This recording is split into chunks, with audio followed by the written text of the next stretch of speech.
ప్రార్థన. పరలోకమందున్న మమ్మల్ని కన్న తండ్రి, దయగలిగిన మా దేవ, కృప కలిగిన మా తండ్రి, పరిశుద్ధుడా, మహోన్నతుడా, కోటాను కోట్ల దూతలతో యెహోవా పరిశుద్ధుడు, యెహోవా పరిశుద్ధుడు, యెహోవా పరిశుద్ధుడు అని నిత్యము గాన ప్రతిగానలు అందుకుంటున్న మా కన్న తండ్రి, మీ ఘనమైన, శ్రేష్టమైన, ఉన్నతమైన, శక్తి కలిగిన నామమునకు ప్రభువైన యేసుక్రీస్తు వారి పేరిట స్తుతులు స్తోత్రములు చెల్లిస్తున్నాము తండ్రి. గతించిన కాలమంతా మమ్మలను, మా కుటుంబాలను కాచి కాపాడి సజీవులుగా ఉంచి ఈ సాయంకాలం వేళ మీ సన్నిధికి చేర్చి మీ పరిశుద్ధ గ్రంథంలో నుండి మా బ్రతుకులను బాగు చేసుకునే మాటలను, మా ప్రవర్తనను సరిదిద్దుకునే మాటలను, మా విశ్వాస జీవితాన్ని అభివృద్ధి చేసుకునే మాటలను, మా ఆత్మలను రక్షించే శక్తి కలిగిన మాటలను మరొక్కసారి మేమందరం కూడా విని వాటి ప్రకారంగా నడుచుకునే గొప్ప భాగ్యాన్ని మాకు ప్రసాదించారు తండ్రి. అందును బట్టి క్రీస్తు వారి పేరిట స్తుతులు స్తోత్రములు చెల్లిస్తున్నాం నాయన. మీ దాసుడనైన నేను మీ పక్షముగా నిలబడి మీ గ్రంథములో నుండి మీ మాటలను మీ పిల్లలకు ఉపదేశించటానికి సిద్ధపడుతూ ఉండగా చెప్పగలిగే మంచి సంయోచితమైన జ్ఞానమును మీ ఆత్మ సహాయమును నాకు అందించండి. వినుచున్న మీ పిల్లలకు అర్థం చేసుకునే మనసును, గ్రహించే హృదయమును దయచేయండి తండ్రి. మీ మాటలు తండ్రి కేవలం విని మమ్మల్ని మేము మోసపుచ్చుకునే వారంగా ఉండకుండా విన్న మాటల ప్రకారంగా మేమందరం బ్రతుకుతూ మిమ్మల్ని మహిమపరుస్తూ, ఘనపరుస్తూ, సంతోషపరుస్తూ మీ నామమునకు కీర్తి కలగజేస్తూ మీరిచ్చే పరలోక రాజ్యానికి మేమందరం చేరుకోవడానికి సహాయం చేయమని, కృప చూపించమని, దయ చూపించమని మీ ప్రియ కుమారుడు, మా ప్రియ రక్షకుడైన యేసుక్రీస్తు వారి పేరిట చిన్న ప్రార్థన అడిగి వేడుకొంటున్నాము తండ్రి, ఆమేన్. కూడి వచ్చినటువంటి సహోదరి సహోదరులందరికీ కూడా మన ప్రభువును రక్షకుడైన యేసుక్రీస్తు వారి పేరిట హృదయపూర్వకమైన వందనములు తెలియజేస్తున్నాను. అందరూ బాగున్నారు కదండి? సంతోషం. ఈరోజు ఒక మంచి పాఠాన్ని మనం నేర్చుకుందాం. ఈరోజు మనం నేర్చుకోబోయే పాఠం పేరు నువ్వు ఏ గుంపులో ఉన్నావు, నువ్వు ఏ గుంపులో ఉన్నావు అనే పాఠాన్ని నేర్చుకుందాం ప్రియులారా. ప్రియమైన దేవుని పిల్లలారా, ఈ ప్రపంచంలో ఎన్నో గుంపులు ఉన్నాయి. తాగుబోతుల గుంపు ఉంది, వ్యభిచారుల గుంపు ఉంది, అన్యాయాలు చేసే గుంపు ఉంది, అక్రమాలు చేసే గుంపు ఉంది, మోసాలు చేసే గుంపు ఉంది, దొంగతనాలు చేసే గుంపు ఉంది, భక్తిహీనుల గుంపు ఉంది, భక్తి పరుల గుంపు కూడా ఉంది. ఈ ప్రపంచంలో ఎన్నో గుంపులు ఉన్నాయి.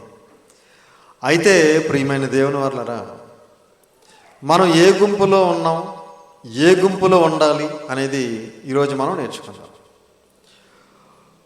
2000 సంవత్సరాల క్రితం ఎలాంటి గుంపులు ఉంటాయో క్రీస్తుకు పూర్వం 1000 సంవత్సరాల క్రితమే పరిశుద్ధాత్మ ప్రేరణతో దేవుడు తెలియజేసినటువంటి మాటలు ఒకసారి మన బైబిల్ గ్రంథంలోకి వెళ్ళి చూడగలిగితే కీర్తనల గ్రంథము 35వ అధ్యాయము, కీర్తనల గ్రంథము 35వ అధ్యాయము 15వ వచనాన్ని జాగ్రత్తగా చూడండి పోయినారు.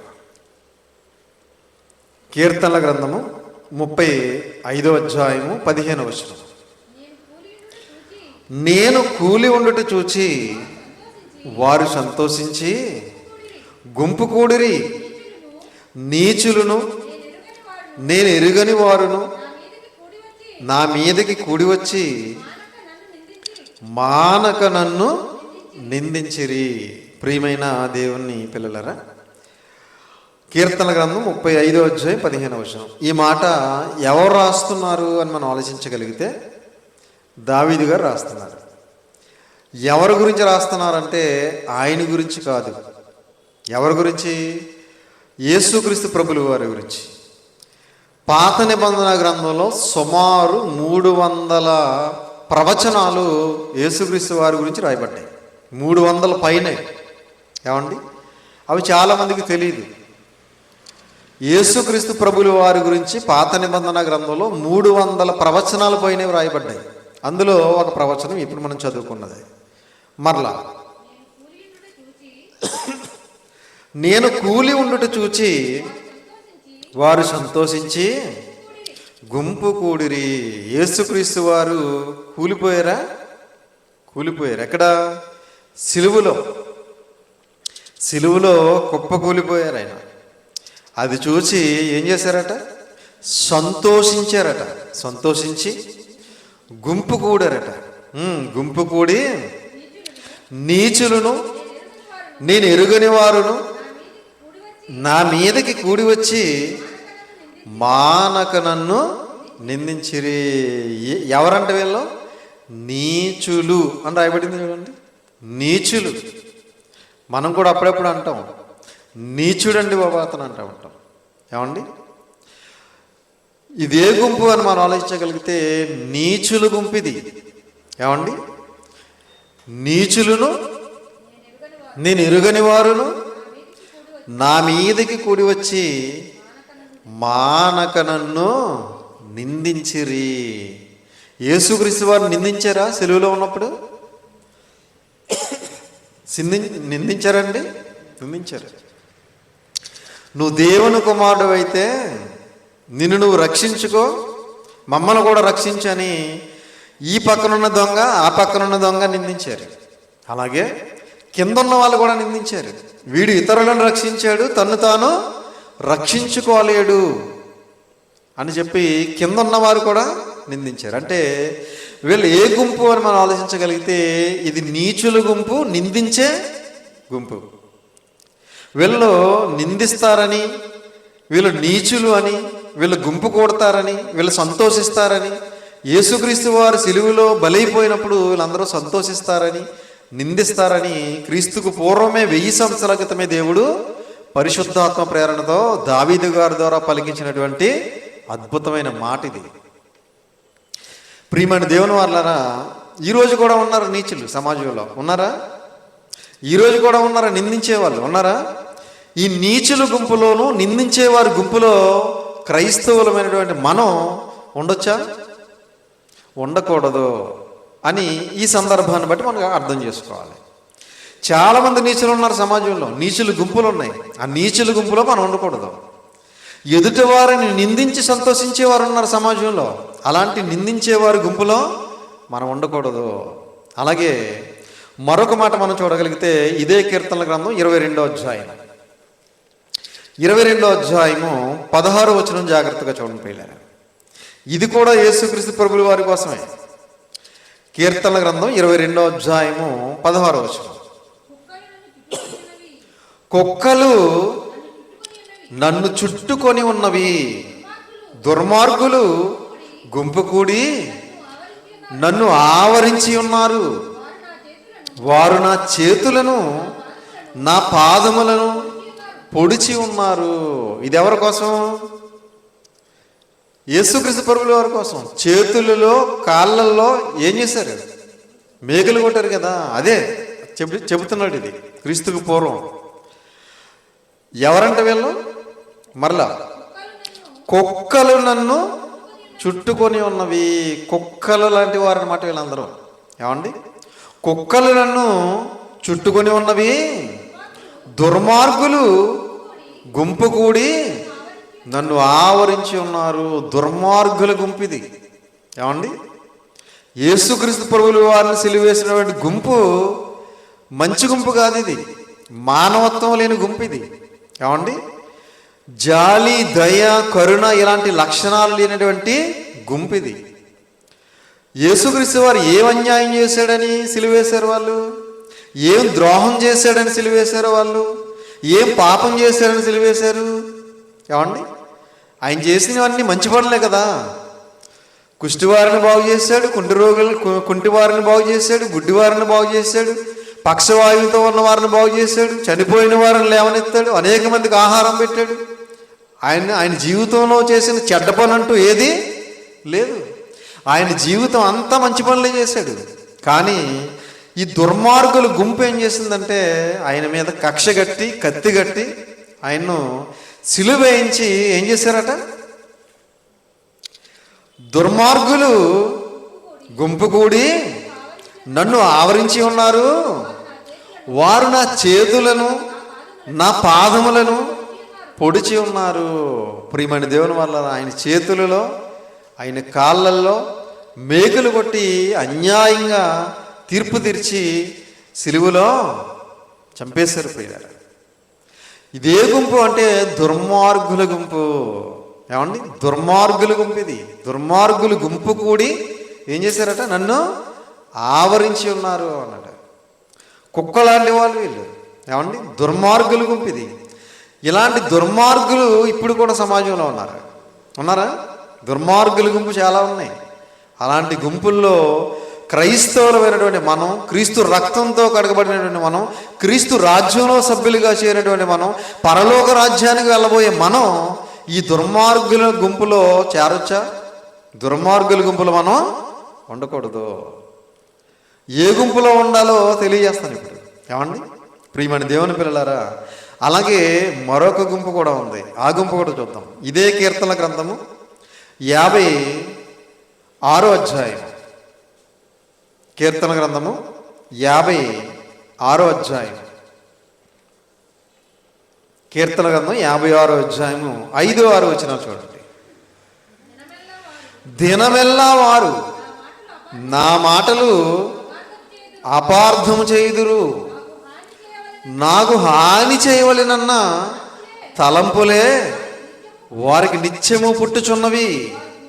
వారు గుంపు కూడి పొంచి ఉందురు, నా ప్రాణము తీయగోరుచు వారు నా అడుగు జాడలు కనిపెట్టుదురు. తాము చేయి దోషక్రియల చేత వారు తప్పించుకొందురా. ఇది ఎవరి కోసం? ఇది కూడా యేసుక్రీస్తు ప్రభువుల వారి కోసమే. ఏమండి, కీర్తన గ్రంథము 56వ అధ్యాయం 5-6 వచనాలు. మరలా, దినమెల్లా వారు నా మాటలు అపార్థము చేయుదురు. ఆయన ఎక్కడికి వెళ్ళి వాక్యం చెబుతుంటే అక్కడ ఎవరు ప్రత్యక్షమయ్యేవారు? శాస్త్రులు, పరిసయ్యులు. అవునా? ధర్మశాస్త్రోపదేశకులు, ప్రధాన యాజకులు ప్రత్యక్షమై ఏం చేసేవారు? దినమెల్లా అడుగడుగున ఆటంకపరిచేవారు.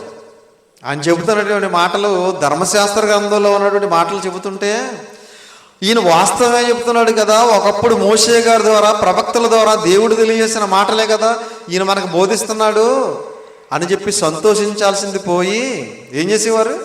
అడుగడుగున అపార్థం, ఏమంటే తప్పు పట్టాలని చూసేవారు.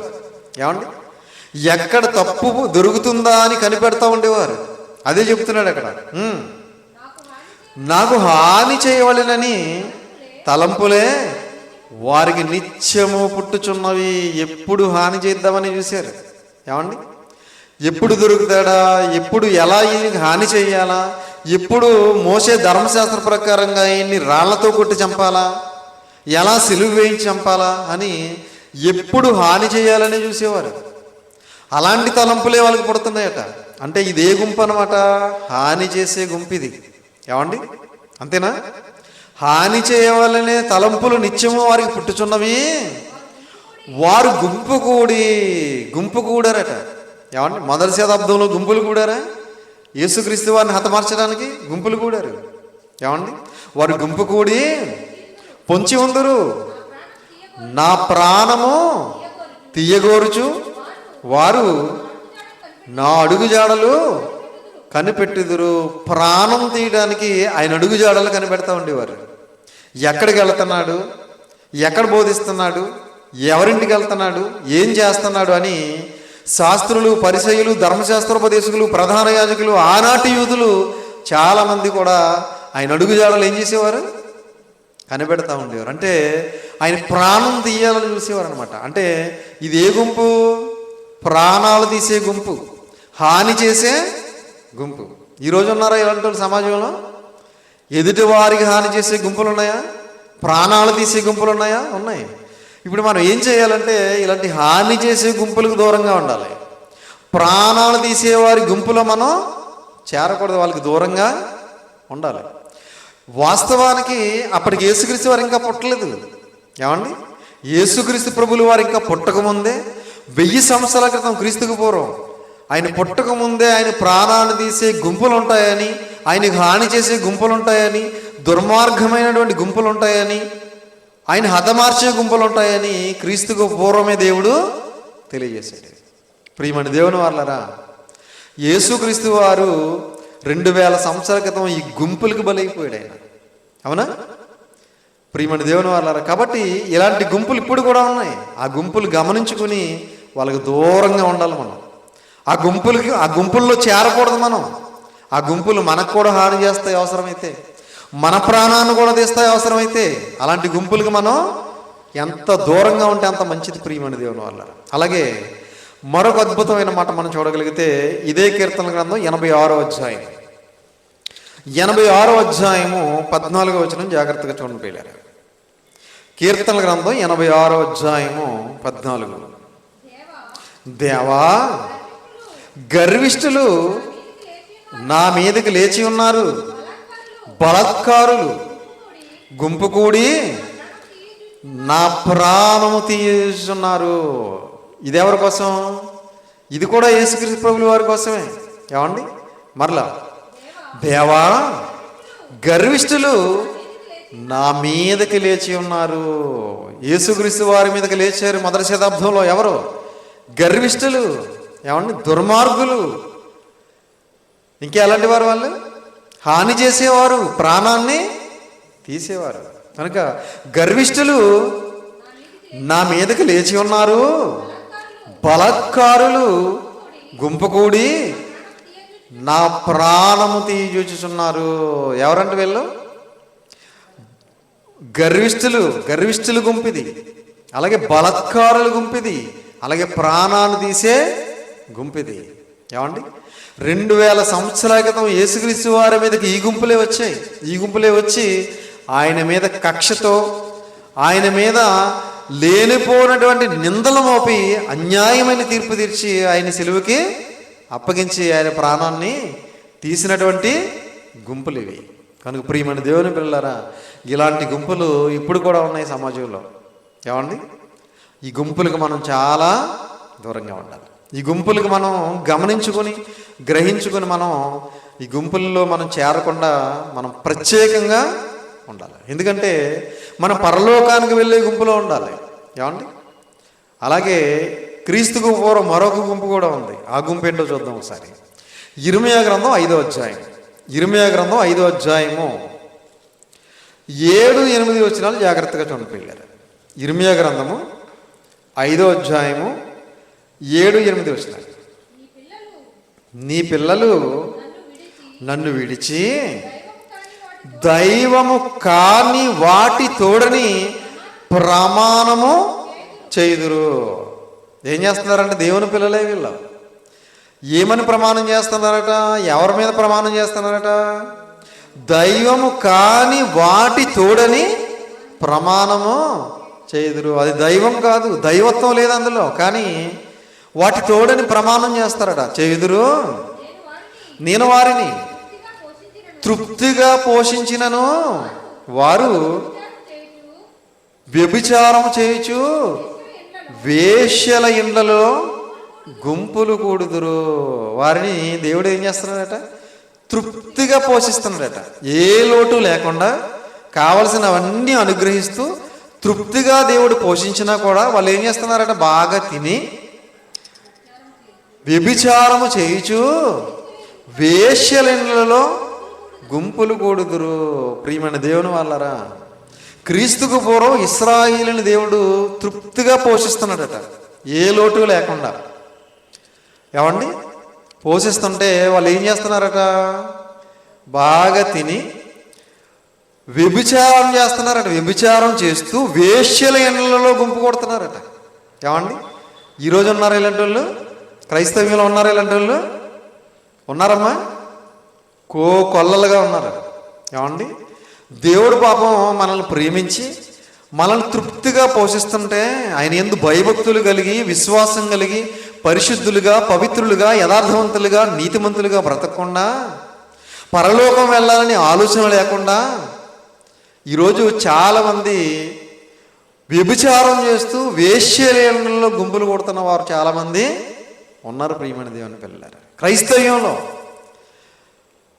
ఇది చాలా బాధాకరమైన విషయం ప్రియులారా. ఎందుకంటే ప్రపంచంలో ఎంతోమంది వ్యభిచారం చేసే వాళ్ళు ఉన్నారు, వేశ్యలీనల్లో గుంపులు కూడేవారు ఉన్నారు. వాళ్ళ గురించి మనకు అనవసరం. వాళ్ళకి జ్ఞానం తెలియదు, వాళ్ళకి దేవుని సంకల్పం తెలియదు, దేవుని ఉద్దేశం తెలియదు, దేవుని ఔన్నత్యం తెలియదు, దేవుని శక్తి సామర్థ్యాలు వాళ్ళకి తెలియదు. మరణించిన తర్వాత మరొక జీవితం ఉందనే సంగతి వాళ్ళకి తెలియదు. వాళ్ళకి నచ్చినట్టుగా విచ్చలవిడిగా బ్రతుకుతారు. వాళ్ళు వదిలేద్దాం, వాళ్ళ గొడవ మనకు అనవసరం. దైవ గ్రంథాన్ని కలిగి ఉండి, దైవ వాక్కులు తెలిసి ఉండి, రక్షణ పొందుకొని క్రీస్తు రాజ్యంలో సభ్యులుగా చేరి ఈరోజు చాలామంది వ్యభిచారం చేస్తూ వేశ్యలయంలో గుంపులు కూడుతూ భయంకరమైనటువంటి పాపాలు చేసేవారు క్రైస్తవ్యంలో ఉండటం చాలా విచారకరమైన, బాధాకరమైన విషయం ఇది. అవునా కదా? వాక్యం తెలియనివాడు వాడికి ఇష్టం వచ్చినట్టుగా బ్రతికాడంటే ఒక అర్థం ఉంది. వాక్యం తెలిసినవాడు కూడా, దేవుని శక్తి ఏంటో తెలిసినవాడు కూడా ఈరోజు విచ్చలవిడిగా బ్రతుకుతున్నాడంటే ఈరోజు భయం ఉందా అంటే భయం లేదు. భయం లేదు, భక్తి అంతకంటే లేదు. వాక్యం అంటే ఆసక్తి లేదు, పరలోకం వెళ్ళాలని ఆలోచన అంతకంటే లేదు. ఇక్కడే హాయిగా ఆనందంగా సర్వసుఖాలు అనుభవించి భోగభాగ్యాలు అనుభవించి చచ్చిపోదాం అనుకుంటున్నారు. చచ్చిపోయిన తర్వాత ఎంత భయంకరమైనటువంటి శిక్షకు వెళ్ళిపోతామో ఈరోజు అర్థం కావట్లేదు చాలామందికి. భయంకరమైన నరకాగ్నిలోనికి వెళ్ళిపోతాం, అగ్నిగుండానికి మన ఆత్మ వెళ్ళిపోతుందని ఆలోచన ఈరోజు చాలామందికి రావట్లేదు. ప్రియమైన దేవుని పిల్లలారా, కనుక మనం ఈ వ్యభిచారం చేసే గుంపులోకి వెళ్ళకూడదు, ఆ గుంపులో ఉండకూడదు, ఆ గుంపులకు దూరంగా ఉండాలి. మరి ఏ గుంపులో ఉండాలి? మనం ఏ గుంపులో ఉండాలంటే కొరింథీయులకు రాసిన మొదటి పత్రిక, కొరింథీయులకు రాసిన మొదటి పత్రిక మొదటి అధ్యాయం, కొరింథీయులకు రాసిన మొదటి పత్రిక మొదటి అధ్యాయము 2వ వచనాన్ని జాగ్రత్తగా చూడండి పిల్లలు. కొరింథీయులకు రాసిన మొదటి పత్రిక మొదటి అధ్యాయం 2వ వచనం. కొరింథులోనున్న దేవుని సంఘమునకు, అనగా దేవుని సంఘం అన్నా క్రీస్తు సంఘం అన్నా ఒకటే. ఎందుకంటే దేవుడు తన స్వరక్తమిచ్చి సంపాదించిన తన సంఘము అన్నాడు కదా అపొస్తలుల కార్యాలు 20వ అధ్యాయం 28వ వచనంలో. దేవుని సంఘం అన్నా క్రీస్తు సంఘం అన్నా ఒకటే. దేవుని సంఘమునకు, అనగా క్రీస్తు యేసునందు పరిశుద్ధపరచబడిన వారై పరిశుద్ధులుగా ఉండుటకు పిలువబడిన వారికిని అన్నాడు. క్రీస్తు యేసునందు పరిశుద్ధపరచబడిన వారై పరిశుద్ధులుగా ఉండుటకు పిలువబడిన వారికి అన్నాడు. క్రీస్తు యేసునందు మనం ఏమయ్యాం? పరిశుద్ధపరచబడ్డాం, పరిశుద్ధులుగా ఉండటానికి పిలువబడ్డాం. అవునా? ఎక్కడ? సంఘంలో. ఏ సంఘం? క్రీస్తు సంఘంలో. ఎందుకు పిలువబడ్డాం అన్నట్టు? మనం పరిశుద్ధులుగా ఉండటానికి పిలువబడ్డాం. అవునా? అపరిశుద్ధులుగా ఉన్నటువంటి మనం పరిశుద్ధులుగా ఉండటానికి పిలువబడ్డాం. ఎక్కడికి? లోకంలో నుంచి సంఘంలోనికి, పాపంలో నుంచి పరిశుద్ధతలోనికి, క్రీస్తు సంఘంలోకి వచ్చాం. కాబట్టి సంఘం అనే గుంపులో ఉండాలి మనం ఇప్పుడు. ఏమండి? పరిశుద్ధులుగా ఉండే గుంపులో ఉండాలి మనం ఇప్పుడు. పరిశుద్ధులుగా ఉండే గుంపులో ఉంటేనే, పవిత్రులుగా ఉండే గుంపులో ఉంటేనే ఎక్కడికి వెళ్తాం? పరలోకం అనే మహాలోకానికి వెళతాం. ఈ లోకంలో ఉన్నటువంటి పనికిమాలిన గుంపుల్లో ఉంటే ఎక్కడికి వెళ్తాం? పాతాళ లోకంలో ఉన్న ఆరని అగ్నిగుండానికి వెళతాం. కనుక క్రీస్తు యేసునందు పరిశుద్ధపరచబడిన వారై పరిశుద్ధులుగా ఉండేందుకు పిలువబడినటువంటి గుంపులో మనం ఉంటేనే పరలోకం అనే మహాలోకానికి వెళతాం. చాలామంది ఈ గుంపులోకి వచ్చిన తర్వాత కొంతకాలం భక్తిగా ఉండి, కొంతకాలం విశ్వాసంగా ఉండి, కొంతకాలం భయభక్తులు కలిగి ఉండి మరలా పాత రోత జీవితంలోకి వెళ్ళిపోతున్నారు. చాలామంది మరలా లోకాన్ని స్నేహించి లోకంలోనికి వెళ్ళిపోతున్నారు. అలాంటి వారు ఏ గుంపులో ఉంటారో క్రీస్తుకు పూర్వం సొలొమోను గారి ద్వారా దేవుడు తెలియజేసినటువంటి అద్భుతమైన మాట మనం చూడగలిగితే సామెతల గ్రంథం, సామెతల గ్రంథము 21వ అధ్యాయం, సామెతల గ్రంథం 21వ అధ్యాయం, సామెతల గ్రంథం 21వ అధ్యాయము 16వ వచనం జాగ్రత్తగా చూడండి పిల్లరా. సామెతల గ్రంథం 21:16. వివేక మార్గము విడిచి తిరుగువాడు ప్రేతల గుంపులో కాపురముండును. వివేక మార్గము విడిచి అంటే క్రీస్తు మార్గంలోకి వచ్చి, క్రీస్తు మార్గంలో కొంతకాలం కొనసాగి, కొంతకాలం భయభక్తులు కలిగి బ్రతికి, ఆ మార్గాన్ని విడిచి తిరిగేవాడు ఏమైపోతాడట? ఎక్కడ కాపురం అంటాడట? ప్రేతల గుంపులో కావమంటాడ. ప్రేతల గుంపు ఎక్కడుంది? పాతాళంలో ఉంది. అవునా? ప్రేతల గుంపు ఎక్కడుంది? పాతాళ లోకంలో ఆరని అగ్నిగుండంలో ఉంది. ఆ అగ్నిగుండానికి వెళ్ళి అక్కడ కాపురం ఉంటారట. ఏమండి? ఎవరు? వివేక మార్గం విడిచి తిరిగేవాడు. ఏమండి? క్రీస్తు మార్గాన్ని విడిచి తిరిగేవాడు. క్రీస్తు మార్గంలోకి వచ్చారు, చాలామంది రావటానికి వచ్చారు దేవుని మహాకృపను బట్టి. వచ్చి కొంతకాలం భయభక్తులు కలిగి బ్రతికి, కొంతకాలం విశ్వాసులుగా బ్రతికి, కొంతకాలం వాక్యానుసారంగా బ్రతికి, మరలా పాత రోత జీవితాన్ని విడిచిపెట్టకుండా అదే రోత జీవితంలోకి వెళ్ళిపోయి మరలా ఈ లోకంలో పాపంలో మునిగిపోయి, పాపానికి దోషలైపోయి, పాపానికి బానిసలైపోయి, ఆ పాపపు బ్రతికి మరణించి ఎక్కడికి వెళ్ళిపోతున్నారు? ప్రేతల గుంపులోనికి వెళ్ళిపోతున్నారు కాపురం ఉండటానికి. కాబట్టి వివేక మార్గాన్ని విడిచిపెట్టేసి ఈరోజు చాలామంది వెళ్ళిపోతున్నవారు క్రైస్తవ్యంలో చాలామంది ఉన్నారు పోయారు. కాబట్టి వివేక మార్గాన్ని విడిచి క్రీస్తు మార్గాన్ని విడిచిపెట్టి ప్రేతల గుంపులో ఉండే వారంగా మనం ఉండకూడదు. ఏమండి? మనం ఏ గుంపులో ఉండాలి? క్రీస్తు అడుగుజాడల్లో నడుచుకునే గుంపులో ఉండాలి. క్రీస్తు వారిని పోలి జీవించే గుంపులో ఉండాలి. క్రీస్తు రాకడ కోసం సిద్ధపాటు కలిగి ఉండే గుంపులో ఉండాలి.